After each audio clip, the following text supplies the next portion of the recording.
ఒక అవేర్నెస్ ప్రోగ్రాంలో వారు భాగస్వాములు అయినందుకు, ఆ విజువల్స్ మా కోసం ఇచ్చినందుకు చిరంజీవి గారిని మనస్ఫూర్తిగా నేను అభినందిస్తున్నా. సినిమా ఇండస్ట్రీలో ఉండే ప్రముఖులకు కూడా నా సూచన, మీ కొత్త సినిమాలు రిలీజ్ అయినప్పుడు టికెట్ ధరలు పెంచుకోవడానికి జీవోల కోసం ప్రభుత్వాల దగ్గరకు వస్తున్నారు, కానీ సామాజిక సమస్య అయిన సైబర్ క్రైమ్, డ్రగ్స్ నియంత్రణలో మీరు మీ సామాజిక బాధ్యతను నెరవేర్చడం లేదు అని మా ప్రభుత్వం భావిస్తుంది. నేను మా అధికారులకు సూచన చేస్తున్నా, రేపు ఎవరైనా కొత్త సినిమా రిలీజ్ అవుతుంది, సినిమా ధరలు పెంచాలి అని ప్రభుత్వం దగ్గరికి అప్లికేషన్ వస్తే వాళ్ళు డ్రగ్స్ నియంత్రణ, సైబర్ క్రైమ్ నియంత్రణలో ఒక అద్భుతమైన వీడియో ఫుటేజ్ను ఆ సినిమాలో ఏ స్టార్స్ ఉన్నారో అదే స్టార్స్తో వాళ్ళు ఒక ప్రోగ్రాం మనకు చేసి ఇవ్వాలి. అది ప్రీ కండిషన్. నేను స్పష్టంగా మా అధికారులకు ఆదేశిస్తున్నాను, ఎంత పెద్దవాళ్ళు ఎవరు వచ్చి మనల్ని రిక్వెస్ట్ చేసినా వాళ్ళు సైబర్ క్రైమ్కు సంబంధించి, డ్రగ్స్ నియంత్రణకు సంబంధించి ఆ సినిమాలో నటించిన తారాగణం, ఆ సినిమా ప్రొడ్యూసర్స్ 1.5-2 minutes నిడివిగల ఈ సమాజాన్ని పట్టి పీడిస్తున్న వీటికి వ్యతిరేకంగా వాళ్ళు మనకు వీడియో విజువల్స్ తీసుకొచ్చి ఇస్తేనే వాళ్ళకి ఏమైనా వెసులుబాటు సౌలభ్యాలు ఇవ్వాలి. ఎందుకంటే సమాజం నుంచి ఎంతో వాళ్ళు తీసుకుంటున్నారు, సమాజానికి వాళ్ళు కొంతైనా ఇవ్వాలి, అది వాళ్ళ బాధ్యత. అట్లా కాకుండా మేము 100 కోట్లు పెట్టుబడి పెట్టిన మా సినిమాకు మేము టికెట్లు పెంచుకొని మేము సంపాదించుకుంటామన్న ఆలోచన ఏదైతుందో మంచిదే, మీ వ్యాపారం మంచిదే, కానీ సామాజిక బాధ్యత, డ్రగ్స్ నియంత్రించకపోతే, ఈ సైబర్ క్రైమ్లో నియంత్రించకపోతే ఈ సమాజమే నిర్వీర్యం అవుతుంది. ఈ సమాజాన్ని కాపాడాల్సిన బాధ్యత, ఈ సమాజానికి సహకరించాల్సిన బాధ్యత సినీ పరిశ్రమ మీద ఉన్నది.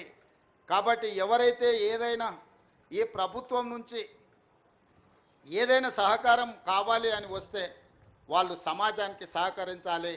ఇది ఒకటే మా ప్రీ కండిషన్. మా అధికారులకు కూడా నేను సూచన చేస్తున్నా. And at the same time మా సైబరాబాద్ కమిషనర్ అవినాష్ మహాంతి గారికి కూడా నా సూచన, ఎందుకంటే మ్యాక్సిమం సినిమా షూటింగ్స్ మీ ప్రాంతంలోనే అవుతాయి లేదా రాచకొండలో అవుతాయి. వాళ్ళు సినిమా షూటింగ్లకు పర్మిషన్కి వచ్చినప్పుడు మీరు ఈ రిక్వెస్ట్ను వాళ్ళ ముందు పెట్టండి. వాళ్ళు ఏమన్నా సినిమా తీసుకొని, కానీ ఆ సినిమాలో ఉన్న తారాగణంతో ఈ డ్రగ్స్ నియంత్రణ కోసం, సైబర్ క్రైమ్ నియంత్రణ కోసం 1.5-2 minutes నిడివి కలిగిన చిత్రాన్ని మనకు ఒకటి వాళ్ళు తయారు చేసి మనకి ఇవ్వాలి. అట్లా ఇచ్చిన వాళ్లకు ప్రత్యేకంగా రాష్ట్ర ప్రభుత్వం వెసులుబాటు కల్పిస్తుందని మీరు చెప్పాలి, వాళ్ళకు సూచన చెయ్యాలి అని చెప్తూ, రాష్ట్రంలో ఉండే అన్ని థియేటర్ల యజమానులకు కూడా నేను INPR డిపార్ట్మెంట్కి ఈ వేదిక మీద నుంచి ఆదేశాలు ఇస్తున్నా. ప్రతి సినిమా థియేటర్లో తప్పకుండా సినిమా ప్రారంభానికంటే ముందు సైబర్ క్రైమ్కు సంబంధించి, డ్రగ్స్ నియంత్రణకు సంబంధించి న్యూస్ రీల్ల రూపంలో ఉచితంగా మీరు ప్రదర్శించాల్సిందే. అట్లా ప్రదర్శించిన థియేటర్లకే భవిష్యత్తులో అనుమతుల విషయంలో కానీ ఇతర విషయంలో కానీ ప్రభుత్వం సహకరిస్తుంది. నేను చిన్నగా ఉన్నప్పుడు ఎప్పుడు సినిమా థియేటర్కి వెళ్ళినా ప్రధానమంత్రులు, ముఖ్యమంత్రుల విదేశీ పర్యటనలు లేకపోతే తీసుకున్న గొప్ప కార్యక్రమాలకు సంబంధించిన వాటిని చూపించేది. ఇప్పుడు ఆ సామాజిక బాధ్యత నుంచి సినిమా పరిశ్రమ, సినిమా థియేటర్ల యజమానులు ముందుకు రావడం లేదు. వాళ్ళందరితో కూడా మీరు ఒక సమావేశాన్ని ఏర్పాటు చేసి INPR department, police department, fire safety department మీరు అందరు కలిసి థియేటర్ల యజమానులను, సినీ పరిశ్రమకు సంబంధించిన ప్రముఖులను పిలిపించి ఒక ప్రోగ్రాం ఏర్పాటు చేసి వాళ్ళతో చర్చించి మన ప్రభుత్వం యొక్క ప్రతిపాదనను వాళ్ళకి వివరించి తర్వాత వాళ్ళతో నాకు ఒక సమావేశాన్ని ఏర్పాటు చేయండి. మన ప్రభుత్వం యొక్క ఆలోచనను, విధానాన్ని వాళ్ళకి చెబుదాం, వాళ్ళ సహకారం తీసుకుందాం. వాళ్ళతో పాటు మా మీడియా మిత్రులకు కూడా మీరు కూడా అప్పుడప్పుడు మీ టీవీలల్లా, మీ పేపర్లల్లా సోషల్ రెస్పాన్సిబిలిటీ కింద ఎట్లయితే కార్పొరేట్ కంపెనీలు CSR ఫండ్స్ అభివృద్ధి కోసం ఇస్తున్నారో, సోషల్ రెస్పాన్సిబిలిటీ కింద మా టీవీ ఛానల్ మిత్రులను కూడా అప్పుడప్పుడు ఉచితంగా ఈ యాడ్స్ను మీరు ప్రదర్శించండి. ఎందుకంటే ఇది ఎవరి కోసమో కాదు, సమాజం కోసం, సామాజిక బాధ్యతతోనే మనం చేపడుతున్న బాధ్యత.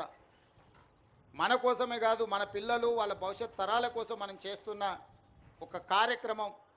అందుకే మీడియా మిత్రులను కూడా నా విజ్ఞప్తి, మీ టీవీ ఛానళ్ళల్లో కూడా ఈ ప్రముఖ సినీ తారలు తయారు చేసి ఇచ్చే సెలబ్రిటీస్ స్పోర్ట్స్లో ఉన్న వాళ్ళు కూడా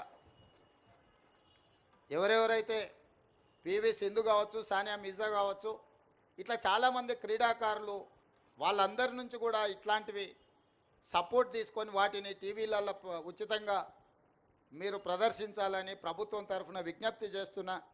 మీ అందరి సహకారం ఉండాలని. ఈ రాష్ట్రం సైబర్ క్రైమ్ కానీ డ్రగ్స్ కానీ ఈ రాష్ట్రంలో కాలు పెట్టాలంటే భయపడాలి. వెన్నులో చలి జ్వరం రావాలి. తెలంగాణ రాష్ట్రంలో కాలు పెట్టాలి అని అంటే ఇక్కడ కాలు పెడితే తిరిగి మళ్ళీ పోలేము అనే భయం వాళ్ళలో ఉండాలి.